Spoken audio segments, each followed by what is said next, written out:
Hey sports card fans, it's John Wade Boggs fan. Hope you're all doing well. Heading into the Strongsville, Ohio show, I've actually been spending some money picking up some cards on my 100 cards for $10,000 list. Now, the money I've been spending is not coming out of my Strongsville budget, but some other money that I've put together. And following the success of that 1961 Topps Hank Aaron card that I got for a great price through an eBay auction, I started looking at more and more auctions of cards that are on that 100 card list. And over the last week and a half, I've picked up 7 of the cards on my list.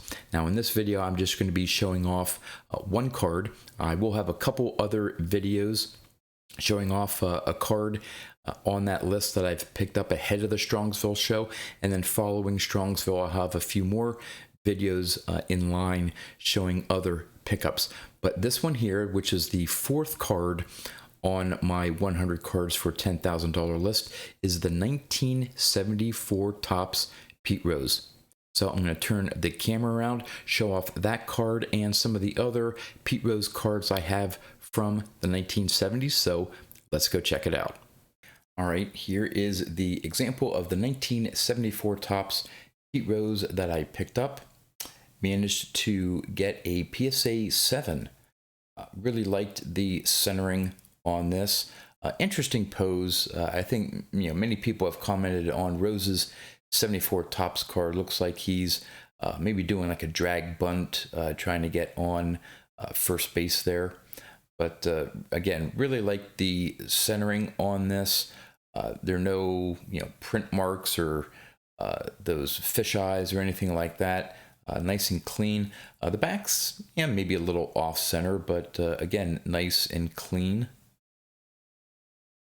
So yeah, this is the 74 Topps that I picked up. So before I get into all the numbers, I thought very quickly I'll just run through some of the other 70s cards that I have for Pete Rose. In terms of a player run, I am not even close to, I don't think I'm even halfway to a player run. I don't have anything after 1980, and other than his 64 Topps card, I have a 65.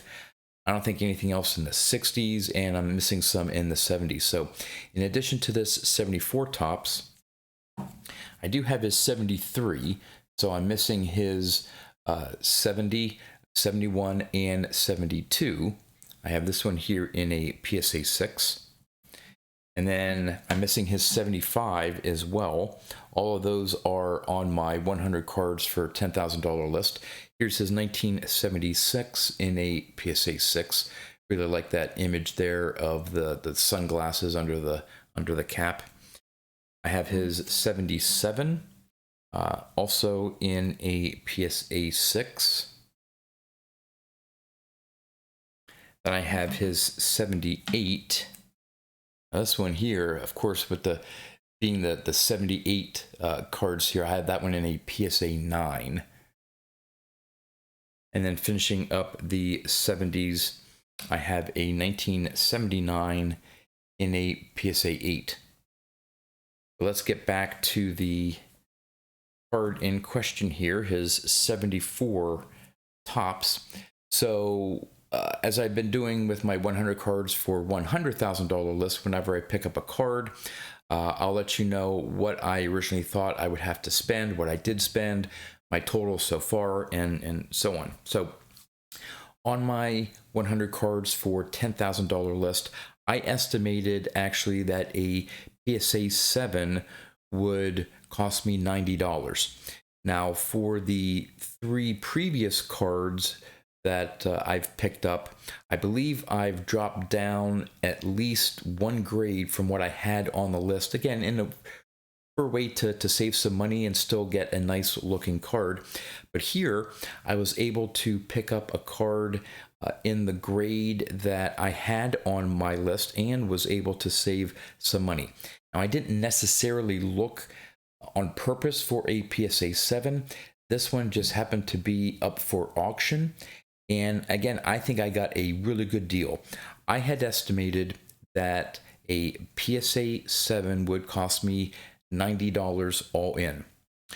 And what this one cost me all in, including the winning bid, this was an auction, the winning bid plus shipping plus tax was $60.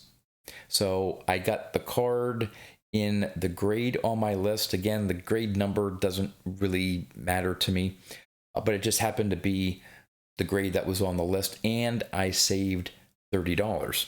So all in all, with this being my fourth card that I've picked up on my list, I had originally thought that I would need to spend $340 to get those 4 cards, when in actuality, it only cost me $220. So already, after 4 cards, I am $120 under what I thought I would need to spend to pick up those cards.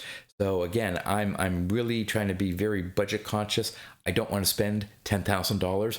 I would love to be in a position where I'm spending maybe $5,000 to get those 100 cards. I may not be able to chip it down that much, but I'm already off to a great start. And the other 6 cards that I mentioned I'm going to be doing future videos on, again, saved money on every single one of them, and I think I got some really great deals. So with that, yep, that's what I have here. Would love to know in the comments what you think about this 1974 Topps Pete Rose in a PSA 7 that I just picked up. With that, that's all I have for you. So until next time, thanks for watching.